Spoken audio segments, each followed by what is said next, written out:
Youth Congress തെരഞ്ഞെടുപ്പിലെ വ്യാജ തിരിച്ചറിയൽ കാർഡ് ഉണ്ടാക്കിയതുമായി ബന്ധപ്പെട്ട ഫേസ്ബുക്ക് പോസ്റ്റ് പിൻവലിച്ച് KSU ഇടുക്കി ജില്ലാ പ്രസിഡന്റ് നിതിൻ ലൂക്കോസ്.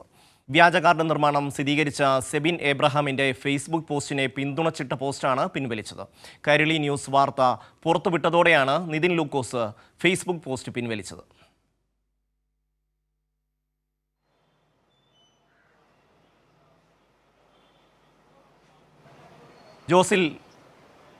ജോസിൽ ചേരുന്നു. ജോസിൽ ഇട്ട ഫേസ്ബുക്ക് പോസ്റ്റ് പിൻവലിച്ചുകൊണ്ട് നിതിൻ ലൂക്കോസ് പോയിരിക്കുന്നു. വലിയ സമ്മർദ്ദമുണ്ടായി കാണും. എന്താണ് വിശദാംശങ്ങൾ?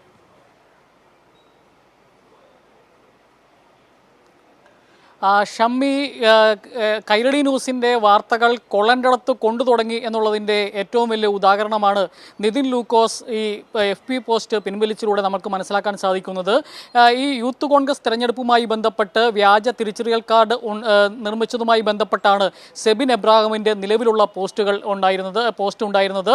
അതിൽ പ്രധാനമായിട്ടും സെബിൻ എബ്രാഹിമിൻ്റെ നേതൃത്വത്തിൽ ഇരട്ടയാർ മണ്ഡലത്തിൽ മാത്രം 320-ലധികം വ്യാജ തിരിച്ചറിയൽ കാർഡുകൾ ഉണ്ടാക്കിയിരുന്നുവെന്നും അത് അവിടുത്തെ ഒരു പഞ്ചായത്ത് മെമ്പർ റെജി ഇലിപ്പിലിക്കാട്ടിലിൻ്റെ കെട്ടിടത്തിൽ വെച്ച് അലൻ ജോർജ് എന്ന് പറയുന്ന KSU പ്രവർത്തകൻ്റെ ലാപ്ടോപ്പിലാണ് അത് നിർമ്മിച്ചത് എന്നും അതിന് എല്ലാ സഹായവും ചെയ്തു കൊടുത്തത്, അതിനുവേണ്ടിയുള്ള പണം, അതിനുവേണ്ടിയുള്ള ഫോട്ടോ എല്ലാം ഒപ്പിച്ചു കൊടുത്തത് അന്നത്തെ ലോക്സഭാ മണ്ഡലം പ്രസിഡന്റ്, യൂത്ത് കോൺഗ്രസിൻ്റെ ലോക്സഭാ മണ്ഡലം പ്രസിഡന്റ് വിജോ മാണിയാണെന്നും ഒക്കെ ഉൾപ്പെടുന്നതായിരുന്നു സെബിൻ എബ്രാഹാമിൻ്റെ പോസ്റ്റ്.